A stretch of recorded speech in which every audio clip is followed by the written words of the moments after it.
At my son's funeral, my greedy daughter-in-law whispered, "That old woman will suffer in my hands." When I read the will, she begged for my forgiveness. "I'm glad to have you here. Follow my story until the end and comment the city you're watching from so I can see how far my story has reached." At my son's funeral, my greedy daughter-in-law whispered, "That old woman will suffer in my hands." When I read the will, she begged for my forgiveness. Rain poured down like the heavens themselves were mourning my Daniel. I stood there, my black umbrella barely shielding me from the downpour, watching as they lowered my only child into the cold, unforgiving ground.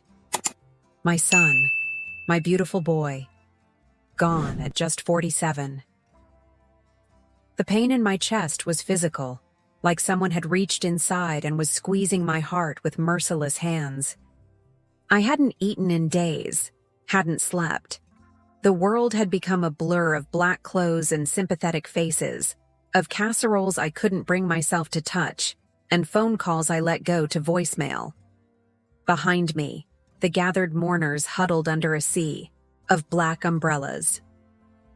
Daniel had been well loved, a successful architect, a generous friend, a devoted son. I kept expecting to wake up from this nightmare, to hear his voice calling Mom the way he always did, slightly dragging out the O like he had since he was a teenager. But that voice was silenced forever now. Hannah, my daughter-in-law of 8 years, stood a few feet away, immaculate in designer black, her makeup perfectly intact despite the theatrical sobs she'd performed at the service.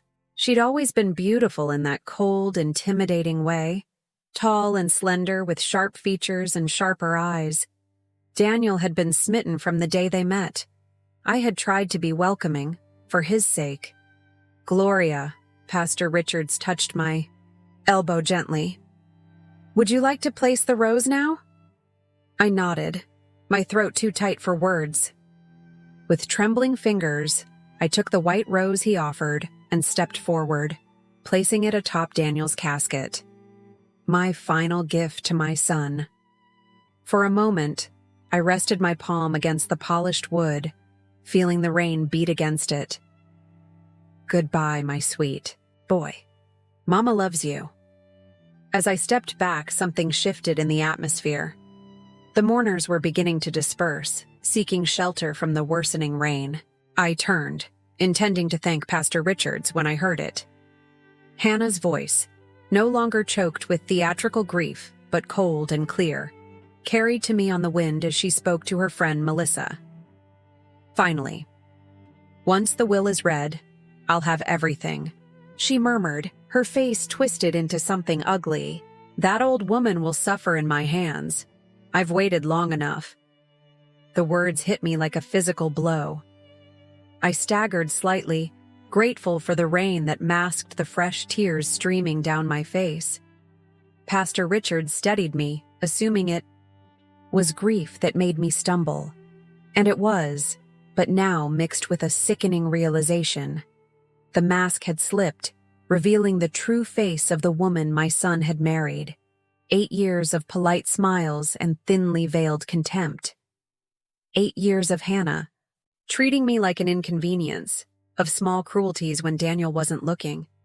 The forgotten invitations to family events. The way she'd redecorate their home, removing the photographs that included me. How she'd plan their holidays specifically when she knew I couldn't join.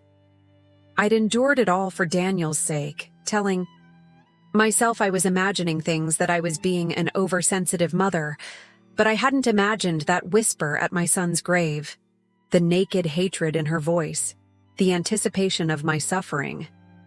"Gloria, dear, let me drive you home," Pastor Richards offered, concerned by my sudden pallor. "No," I said, my voice faint. "My sister is waiting." I made my way through the cemetery, legs barely supporting me. My mind replayed memories like a cruel slideshow. Daniel's concerned face when I'd tried once, gently, to suggest that Hannah seemed to resent my presence. "Mom, you're imagining things. Hannah loves you." The hurt in his eyes had silenced me, and I never brought it up again. At home, my sister Evelyn made tea I couldn't drink and sandwiches I couldn't eat. She slept in my guest room that night, and the next, worried about leaving me alone. I went through the motions of living. I accepted condolence calls. I thanked neighbors for the food that piled up in my refrigerator. All while Hannah's words echoed in my head. That old woman will suffer in my hands. The reading of the will was scheduled for 2 weeks after the funeral. I'd spent those weeks in a fog of grief and dread. What did Hannah have planned for me? Daniel had done well for himself. The house they shared, his architecture firm, investments and savings. I never cared about his money. I just wanted my son to be happy. But Hannah had clearly married with different intentions. On the morning of the reading, I dressed carefully in a simple black dress. Evelyn offered to come with me, but this was something I needed to face alone. I drove to the attorney's office, my hands steady on the wheel despite the storm raging inside me. Whatever happens, I whispered to myself as I parked, I will face it with dignity, for Daniel. I had no idea then that Daniel had seen more than I ever realized, or that from beyond the grave my son would have the final word. I couldn't have imagined how that afternoon would change everything, or how Hannah's cold whisper at the funeral would come back to haunt her. As I walked into the attorney's office, I steeled myself for whatever was coming. I was 62, alone now, and facing a woman who had just promised to make me suffer. But I'd survived losing my husband 20 years ago. I'd now survived losing my only child, the worst thing that could happen to any mother. What more could Hannah possibly take from me? Mr. Peterson's law office had the hushed solemnity of a library, all leather-bound books and heavy oak furniture that seemed to absorb sound. I sat with my hands folded in my lap, a tissue clutched between my fingers, though I'd cried myself dry days ago. Across the room, Hannah perched on the edge of her chair, a vision in black designer clothes, her wedding ring catching the light as she fidgeted impatiently. Mrs. Rivers will be here shortly, Mr. Peterson said to Hannah, his tone carefully neutral. He'd been Daniel's attorney for years, handling both his personal and business affairs. The slight nod he gave me contained more warmth than his professional demeanor allowed him to show. Hannah checked her watch for the 3rd time. I don't see why we needed Daniel's mother-in-law here. She has nothing to do with our estate. Our estate. The casual possessiveness in her voice made my stomach tighten. Mrs.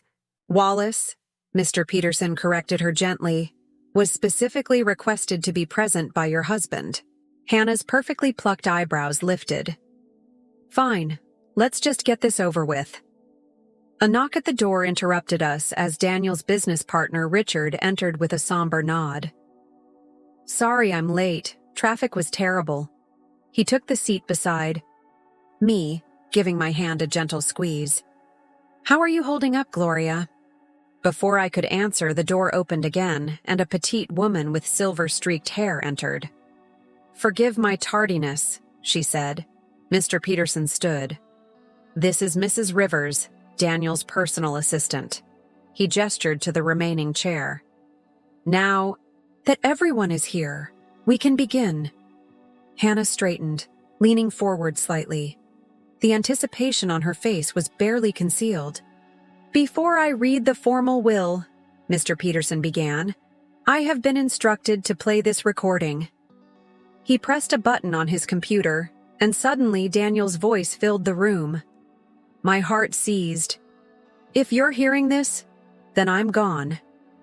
His voice was steady, so achingly familiar that tears I thought I'd exhausted began flowing again. I've asked Mr. Peterson to record this because there are things that need to be said, and I want them in my own words. Hannah shifted uncomfortably, glancing at the others. First, to my mother Gloria. His voice softened. Mom, I'm so sorry to leave you. You've been my rock since Dad died, always supporting me, always loving me unconditionally. I know the past. Few years haven't been easy for you, and I'm sorry I didn't do more. I pressed the tissue to my lips, stifling a sob. To Richard, my partner and friend, thank you for everything. The firm is yours now, as we discussed. I know you'll take care of our people. Richard nodded solemnly, his own eyes glistening. Mrs. Rivers, thank you for your loyalty. The package we discussed is in the safe. Mr. Peterson has the combination. The assistant nodded, dabbing at her eyes. Then Daniel's voice hardened slightly. And Hannah, my wife. Hannah sat up straighter, a smile playing at her lips. I've known for over a year about your affair with Jason. I've seen the texts. I know about your plans for after I was gone. The blood drained from Hannah's face. She opened her mouth to protest, but no sound came out. I also know how you've treated my mother when you thought I wasn't watching. The accidentally deleted messages about family dinners. The cruel comments when you thought I couldn't hear. How you tried to isolate her, to make her feel unwelcome in our home. I sat frozen, the tissue crumpled in my fist. All those times I'd thought I was being oversensitive, imagining slights. Daniel had known. So I've made changes to my will. Changes that reflect the truth of our relationship, not the facade you've maintained. Hannah's face contorted with fury and fear.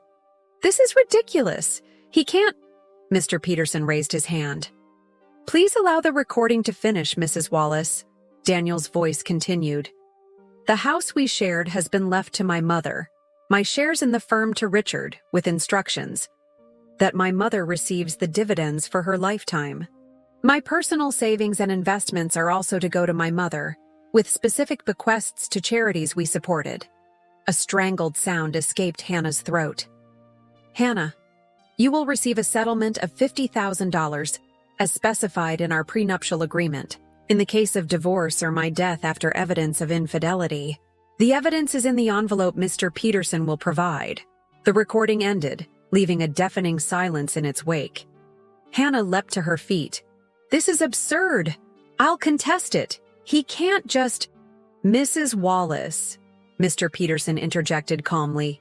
I assure you the will is legally sound, and contesting it would require going to court, where the evidence your husband collected would become public record. She turned to me then, her face transformed by desperation. Gloria, please. You know this isn't right. Daniel would want me to have the house. We were happy together. The woman who had whispered threats at my son's grave was gone, replaced by someone pleading with eyes wide with panic. I made mistakes, but I loved Daniel. You know that. Please, I'm begging you. I looked at her, really looked at her, and saw not the confident, cruel woman who had made my life miserable for years, but a frightened, grasping creature who had just lost everything she had schemed for. You were planning my suffering while standing at my son's grave, I said quietly. Hannah blanched. You heard that? No, Gloria, you misunderstood. I was upset, grieving. Mrs. Wallace, Mr. Peterson interrupted. I suggest you take some time to process this information. The formal reading of the will can proceed when you're composed. Hannah's face twisted into something ugly. She grabbed her purse and stormed toward the door, then turned back. This isn't over, she hissed, before slamming the door behind her. Mr. Peterson sighed. I apologize for that, Mrs. Wallace. Daniel anticipated she might react this way. I sat in stunned silence. My son had known. All those years I'd kept quiet about Hannah's cruelty, enduring it for his sake, and he had seen it all. He had protected me in death in a way he couldn't in life. There's more, Mr. Peterson said gently, sliding a sealed envelope across the desk to me. Daniel asked that you read this privately. I took the envelope with trembling hands, my son's handwriting on the front. For Mom, blurring through my tears. What happens now? I asked, my voice barely audible. Now, Richard said, taking my hand again. We honor Daniel's wishes, and we make sure Hannah can't hurt you anymore." I clutched the envelope to my chest, feeling both hollowed out and somehow stronger. Daniel had seen the truth. He had known I wasn't imagining things. And from beyond the grave, he had ensured that the woman who threatened to make me suffer would have no power to do so. As I left the office, Daniel's letter burning, a hole in my purse, I realized that through my grief, something else was emerging. A sense that perhaps, just perhaps, I would survive this after all. The morning after the will reading, I woke up in my own bed, staring at the ceiling as reality crashed down on me again. Daniel was gone. Hannah had been exposed. And somehow, I now owned a house I'd never expected to possess. I reached for the letter on my nightstand, the one I'd read and reread until my eyes burned. Daniel's last words to me, written in his precise architect's handwriting. "Mom, if you're reading this, then you know the truth about Hannah. I'm sorry I didn't confront her while I was alive.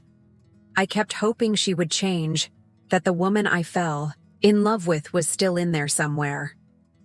I was a coward, and because of that, you suffered in silence. I started suspecting something was wrong 3 years ago, when you stopped coming over as often. I noticed how Hannah would forget to tell me you'd called, how family photos with you in them mysteriously disappeared. Then I saw how she spoke to you when she thought I wasn't listening, the subtle digs, the cold dismissals. Last year, I found messages between her and Jason. I confronted her, and she swore it was over. I wanted to believe her. But I installed cameras in our home afterward, not to catch her cheating again, but because I had a feeling there was more I wasn't seeing. The footage confirmed everything. How she talked about you when I wasn't home. How she laughed about the old lady with her friends. How she was just waiting for me to die so she could take everything. I'm leaving you the house because it was built with the money Dad left us. It should stay in the family. I'm leaving you everything else because you deserve security after everything you've sacrificed for me. I love you, Mom. I'm sorry I won't be there to see you find happiness again. But you will. You're stronger than anyone I've ever known. All my love." Daniel, I folded the letter carefully and placed it back in its envelope. My cheeks were wet again, but the tears felt different somehow. Less desperate. My son had seen me. Really seen me. Even when I thought he hadn't. The doorbell rang, startling me from my thoughts. Through the peephole, I saw Hannah looking uncharacteristically disheveled in yesterday's clothes. I opened the door but blocked the entrance. "Hannah." "Gloria, please." Her eyes were red-rimmed, her makeup smudged. "Can I come in? We need to talk." Against my better judgment, I stepped aside. She rushed in, dropping her designer purse on my sofa like she'd been here 1,000 times before, though she'd always found excuses not to visit. "This is all a misunderstanding," she began, pacing my small living room. Daniel was confused, manipulated. That assistant of his, Mrs. Rivers, she never liked me. She probably poisoned him against me. I sat down, watching her performance with new clarity. "Why are you here, Hannah?" She stopped pacing and knelt before me, taking my hands in hers. I resisted the urge to pull away. "Gloria, you know how much I loved Daniel. Those messages he found. It was just flirting. Meaningless. I was lonely. Daniel worked so much." She squeezed my hands, her eyes wide and pleading. "And I never meant to make you feel unwelcome. I was just jealous of your relationship with him. You were so close." The lies flowed so smoothly from her lips that I almost admired her skill. Almost. "What do you want, Hannah?" I asked again, my voice firmer. She blinked. Then her face softened into what she probably thought was a daughterly expression. I think we should honor what Daniel would have really wanted. The house, our home. He built it for us, for our future. You have your own place. You don't need it. And you do? Of course, it's my home. For a moment, her mask slipped, revealing the entitlement beneath. She quickly composed herself. But I understand you're his mother. We could share. I could sell it and split the proceeds with you. I gently extracted my hands from hers. Daniel was very clear about his wishes. Her eyes hardened slightly. Daniel wasn't thinking clearly at the end. The medication, the pain. She shook her head sorrowfully. He wasn't himself.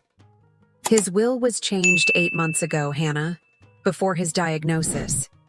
She stood up abruptly, her pretense of grief giving way to calculation. Fine. Let's be practical. I need time to find somewhere else to live, to process all this. Surely you won't throw me out immediately. I studied her. This woman who had married my son for his money, who had systematically tried to remove me from his life, who had whispered threats at his funeral. You have 30 days, I said finally. That's standard for tenants in California. Tenants? She spat, mask falling completely. I'm his wife. You were his wife, I corrected quietly. Now you're someone who needs to find a new place to live. She snatched up her purse. This isn't over, Gloria. You think you've won, but you haven't. I was with Daniel for 8 years. I have rights. You have 30 days, I repeated. And Hannah? I've changed the locks on the house. Don't bother using your key. After she stormed out, I sat in the sudden silence, my heart pounding. I'd done it. I'd stood up to her without crumbling. Daniel would have been proud. My phone rang. Richard checking in after yesterday's drama. She came by, I told him. Full. Performance, tears, pleas, then threats. He sighed. I'm not surprised. Listen, Gloria, there's something you should know. I've been going through the firm's finances, and there are some irregularities. Money missing from accounts Hannah had access to. My stomach dropped. What are you saying? I think she may have been embezzling. Small amounts at first, then larger sums as Daniel got sicker.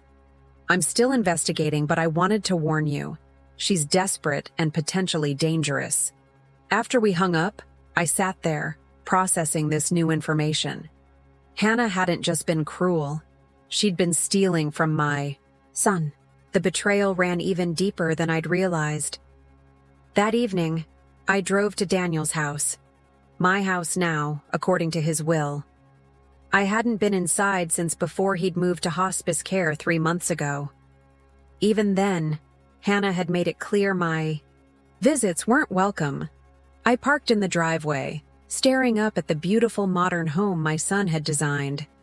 With trembling hands, I used the new keys Mr. Peterson had given me and stepped inside. The entryway was immaculate, just as I remembered. But as I moved through the house, something felt off. Drawers were slightly ajar in the study, file cabinets left open. In Daniel's home office, the safe behind his painting was open and empty.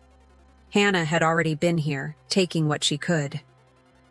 I sank into Daniel's desk chair, overwhelmed.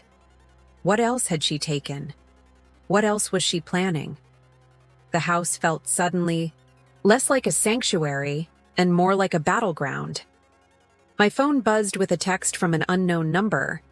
You'll regret this, old woman. You have no idea who you're dealing with. I stared at the message, my hands shaking but my resolve hardening. Hannah thought I was just a grieving old woman she could intimidate. She was about to learn how wrong she was. The next morning, I arrived at Daniel's house, my house, with reinforcements. My sister Evelyn came with her husband Robert, along with Richard and Mrs. Rivers. After discovering Hannah's ransacking, I wasn't taking any chances. This is worse than I thought, Mrs. Rivers murmured, surveying the study where files had been, dumped from drawers. She was looking for something specific. The backups, Richard said grimly. Daniel kept records of everything. If she was embezzling, he would have documented it. Mrs. Rivers nodded. He did.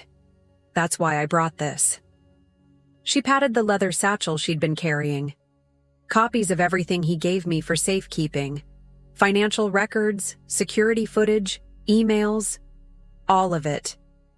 I felt a rush of gratitude for these people who had known my son so well, who were now protecting his legacy. And me. Let's secure the house first, Robert suggested. Then figure out what's missing. While the others checked windows and changed locks, I wandered into Daniel's bedroom. Hannah had cleared out her clothes and jewelry, but left behind the wedding photo on the nightstand. I picked it up, studying my son's smiling face next to the woman who had betrayed him. As I set it down, I noticed the edge of something poking out from beneath the bed. Kneeling with effort, I pulled out a cardboard box labeled simply Mom in Daniel's handwriting. My breath caught. With trembling hands, I lifted the lid. Inside were dozens of items I'd never expected to see again. The clay handprint Daniel had, made in kindergarten. The Father's Day card he'd created for his dad the year before he died. Photos of us, camping trips, graduations, ordinary days made extraordinary through memory. At the bottom lay a leather journal. Opening it, I recognized Daniel's handwriting immediately. September 15th. Had dinner with Mom tonight. Hannah claimed she had a headache and couldn't come. When I got home, she was fine, watching TV with a glass of wine. She does this every time I plan something with Mom. October 30th. Found Mom's birthday card in the trash. Hannah swears she was going to mail it tomorrow, but I saw her open it earlier. She's been forgetting things like this more often lately. December 24th. Christmas Eve at our house. Hannah seated Mom at the far end of the table, away from me. When I tried to switch seats, she made a scene about the place settings being ruined. Mom just smiled and said it was fine, but I could see the hurt in her eyes. The entries continued, spanning years. Daniel documenting the slow, deliberate campaign Hannah had waged to distance me from him. His growing suspicions. His guilt at not confronting her directly. The final entry was dated just weeks before his diagnosis. I've been a coward. I've watched Hannah hurt my mother for years, making excuses, hoping things would improve. Mom never complains, just accepts whatever scraps of time Hannah allows her to have with me. I need to fix this. If anything happens to me, I need to make sure Mom is protected. Tears blurred my vision as I clutched the journal to my chest. Daniel had seen everything. Had been planning to confront Hannah, to make things right, when his illness struck. Gloria? Evelyn's voice broke through my thoughts. She stood in the doorway, concern etched on her face. What did you find? I showed her the box, the journal. As she read, her expression hardened. That witch, she muttered. If I'd known half of this, I didn't want anyone to know, I admitted. I thought I was just being oversensitive, that it was my fault somehow. Evelyn squeezed my hand. It was never your fault. We carried the box downstairs where the others were gathered in the kitchen. Found something, Richard announced as we entered. He had a laptop open on the counter. Hannah transferred $75,000 from one of Daniel's business accounts to her personal account 3 weeks ago, right after he went into hospice. Mrs. Rivers nodded grimly. And there's more. I found these in the documents Daniel gave me. She spread several papers on the table, credit card statements in Hannah's name but linked to Daniel's accounts. Look at the charges. Luxury shopping sprees. Expensive hotel stays on days Hannah had claimed to be visiting her sister. Jewelry. Designer clothes. And most damning of all, repeated charges at a hotel downtown, dating back more than a year. always on the same day of the week. She was meeting someone, I said quietly. Jason Mercer, Mrs. Rivers confirmed. He works at the architecture firm across town. Daniel hired a private investigator last year after he found the first messages. I sank into a chair, overwhelmed by the extent of Hannah's betrayal.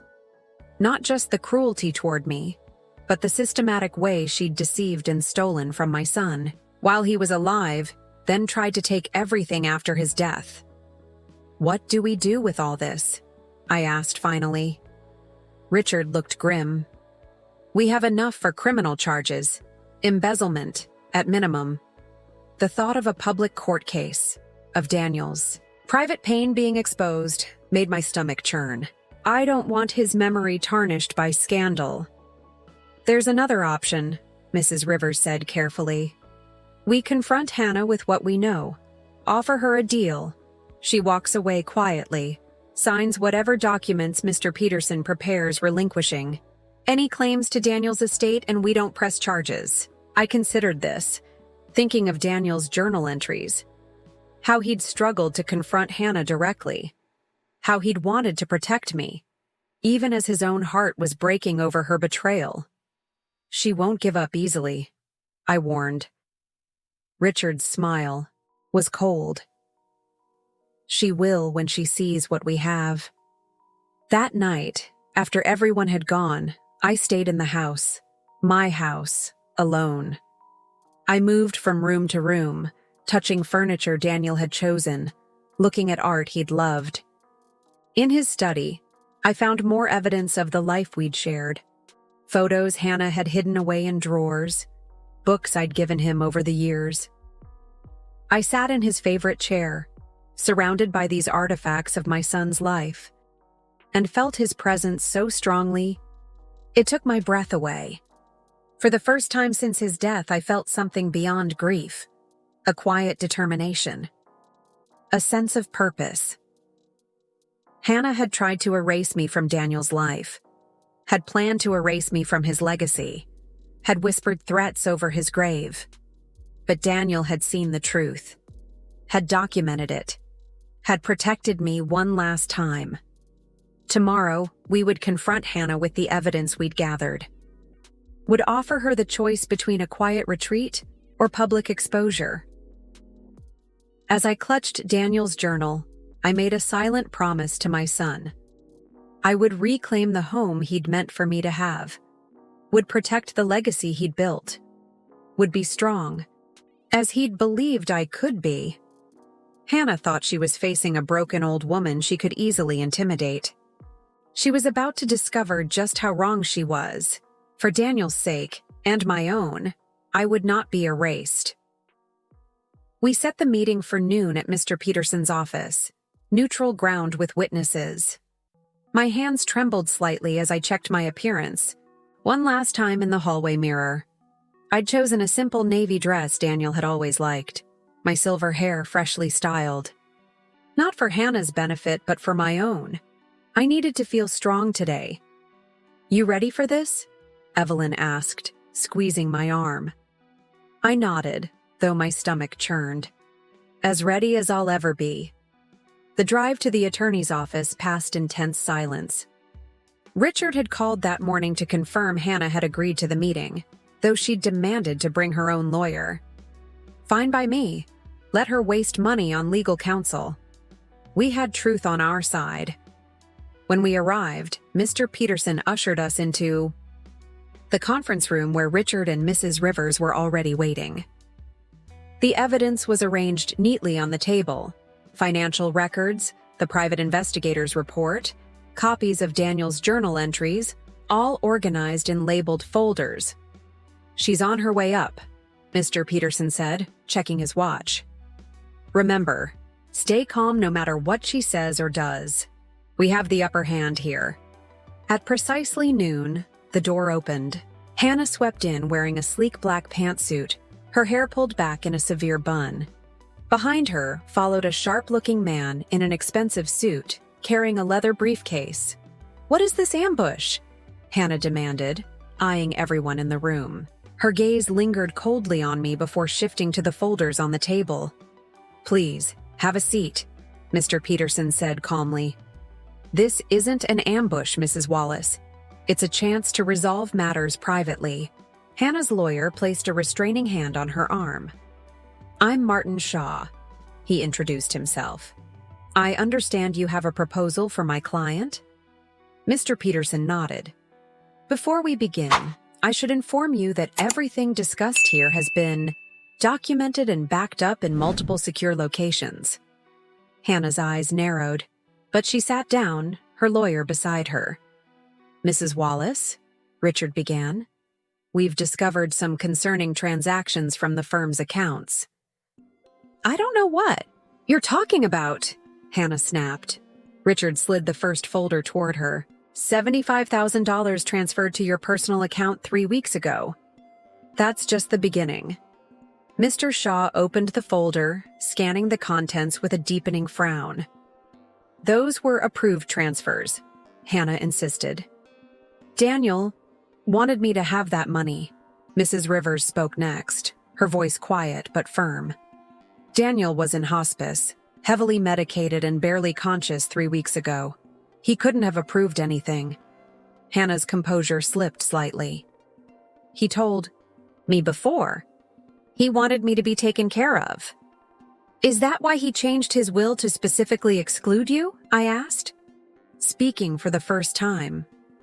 Hannah's eyes flashed with hatred. "Because you poisoned him against me. You never wanted us to be happy." "Hannah," her lawyer cautioned, still reviewing the documents. I kept my voice steady. "I never said a word against you to Daniel. Not once. Even when you were cruel to me. Even when you excluded me from family events. Even when you hid my letters and deleted my messages." Hannah laughed bitterly.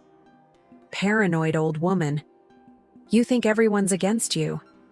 Instead of responding, I slid Daniel's journal across the table. Hannah stared at it, recognition dawning in her eyes. "Where did you get that?" "From my son's bedroom." He documented everything, Hannah. Every slight, every lie.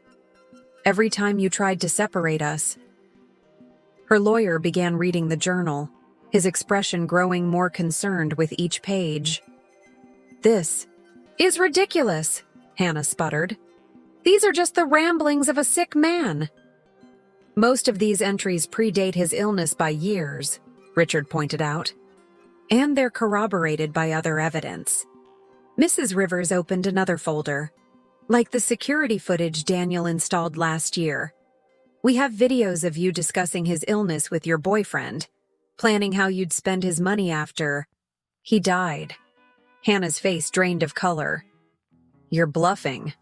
Mr. Peterson placed a tablet on the table and pressed play. The screen showed Hannah in Daniel's living room, speaking to a man I didn't recognize. "Just a few more months," she was saying, wine glass in hand. "The doctors say stage 4 is progressing faster than expected. Once he's gone, we'll have everything. The house, the firm shares, his investments. His pathetic mother will get nothing." The man laughed. "You sure the will is still in your favor?" Hannah smiled coldly on the screen. "He has no reason to change it.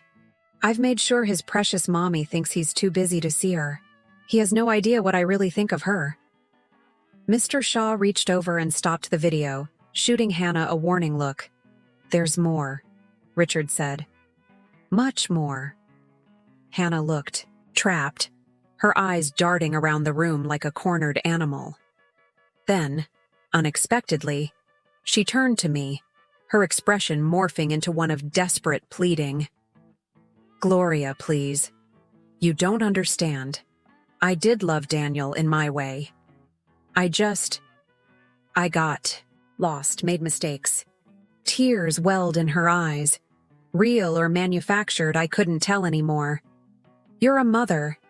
You understand forgiveness, second chances." For a moment, I almost pitied her. Almost.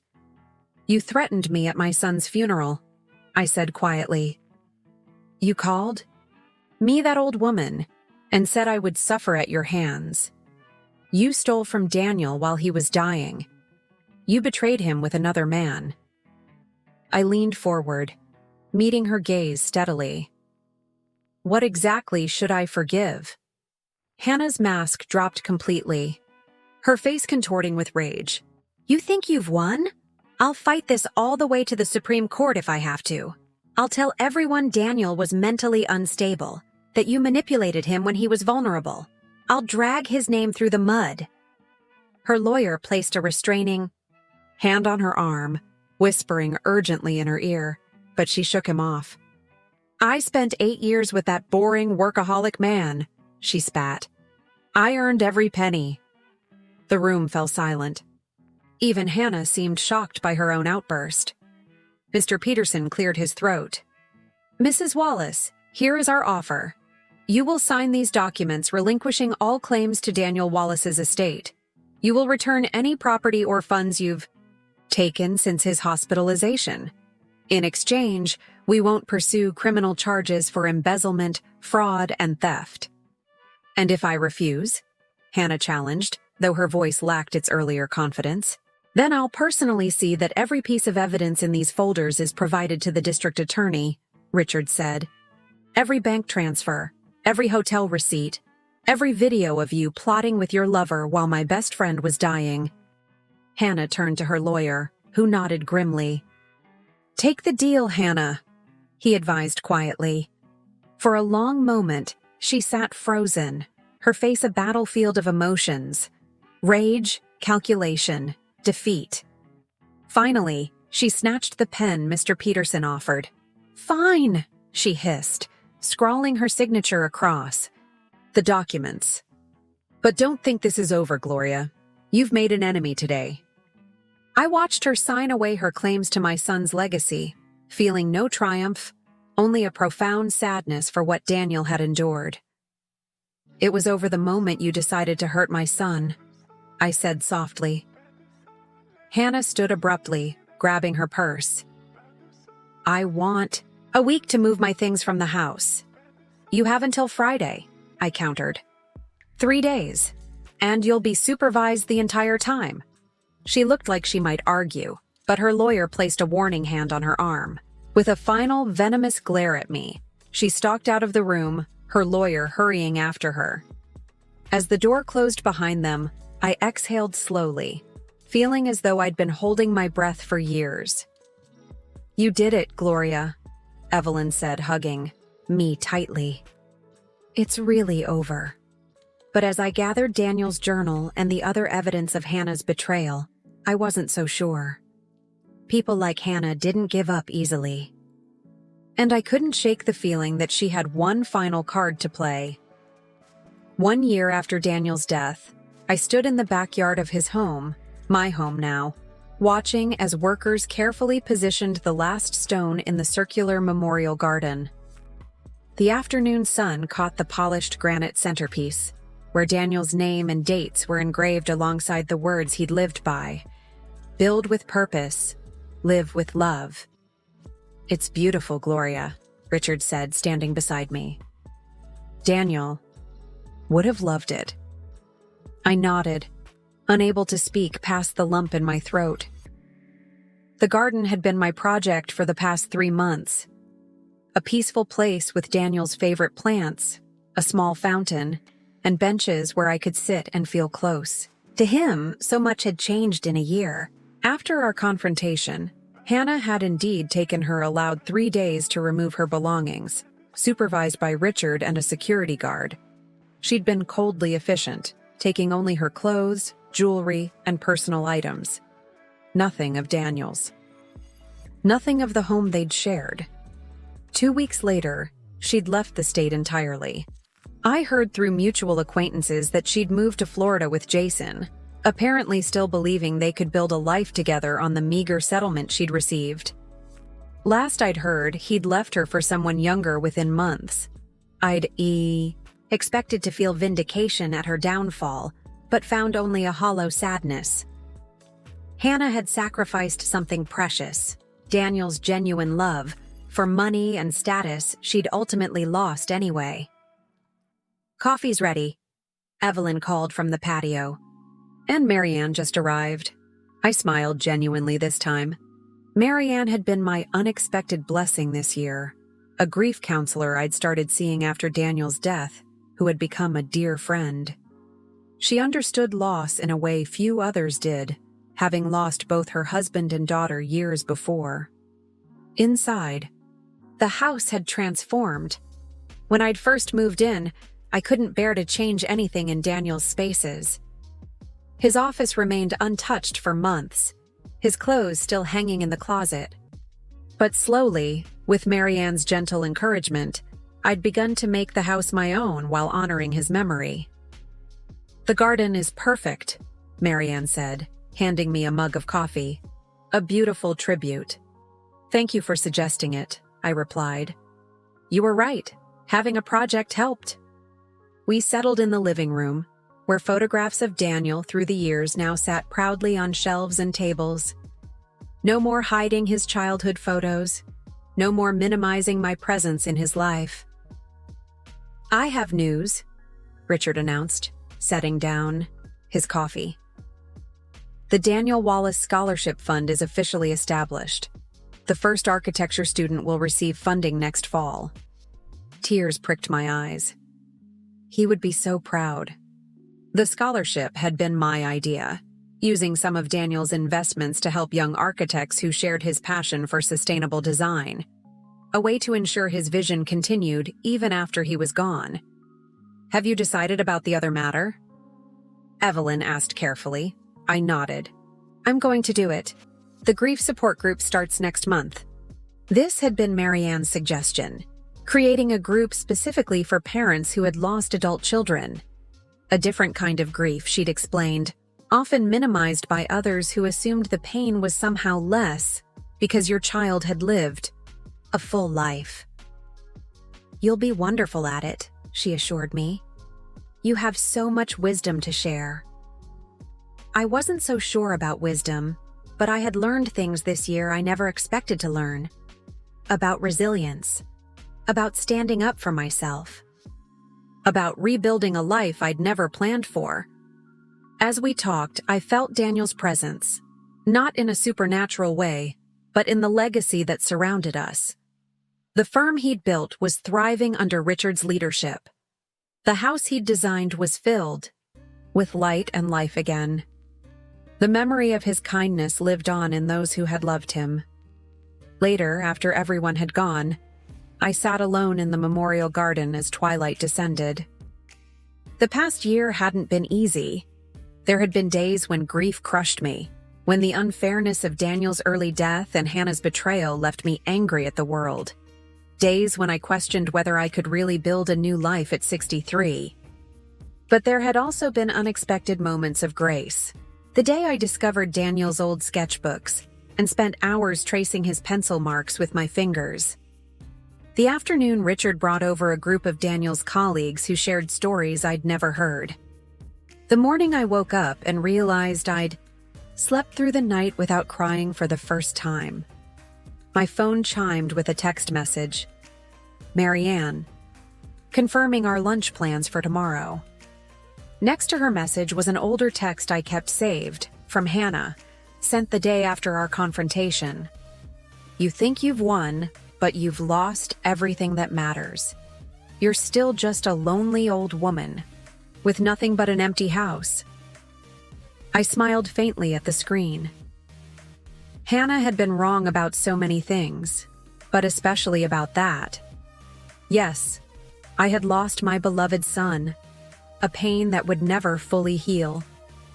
But I hadn't lost everything. I had Daniel's legacy. I had friends who had become family. I had purpose in the scholarship fund and the grief support group. I had this home, not empty, but filled with memories and new possibilities. Standing, I took one last look at the memorial stone glowing softly in the fading light. "I'm doing okay, Daniel," I whispered. "I think you'd be proud." A gentle breeze rustled the newly planted flowers, carrying the scent of jasmine, Daniel's favorite. I closed my eyes, imagining for a moment that it was his way of answering. The next morning, I woke early. There was much to do, finalizing details for the scholarship, preparing materials for the grief group, meeting Marianne for lunch. A full keys day. A purposeful day. As I made coffee, I glanced out the kitchen window at the memorial garden, now bathed in early morning light. For so long, I'd defined myself primarily as Daniel's mother. When he died, I'd feared that identity had died with him, but I'd discovered something unexpected in the ashes of loss. I was still Daniel's mother, would always be Daniel's mother, but I was also Gloria Wallace, a woman with her own strength, her own voice, her own future to build. Hannah had threatened to make me suffer, believing I was nothing without my son. She couldn't have been more wrong. Daniel had known better, had seen my strength even when I couldn't see it myself, had ensured I would have the resources to rebuild. In his final letter to me, the one I still kept in my bedside drawer, he'd written, "You're stronger than anyone I've ever known, Mom. You'll find your way forward, even through this." As I stepped outside to feel the morning sun on my face, I knew he had been right. The path forward wasn't the one I would have chosen. The loss of Daniel left a wound that would never completely heal. But I was walking that path with growing confidence, building something new from the ashes of what was lost, creating a life that honored Daniel's memory while embracing new possibilities. Hannah had threatened to make me suffer. Instead, she had inadvertently set me free. And in that freedom, I had found not just survival, but the beginning of a new chapter I never expected to write. Now I'm curious about you who listened to my story. What would you do if you were in my place? Have you ever been through something similar? Comment below. And meanwhile, I'm leaving on the final screen 2 other stories that are channel favorites, and they will definitely surprise you. Thank you for watching until here.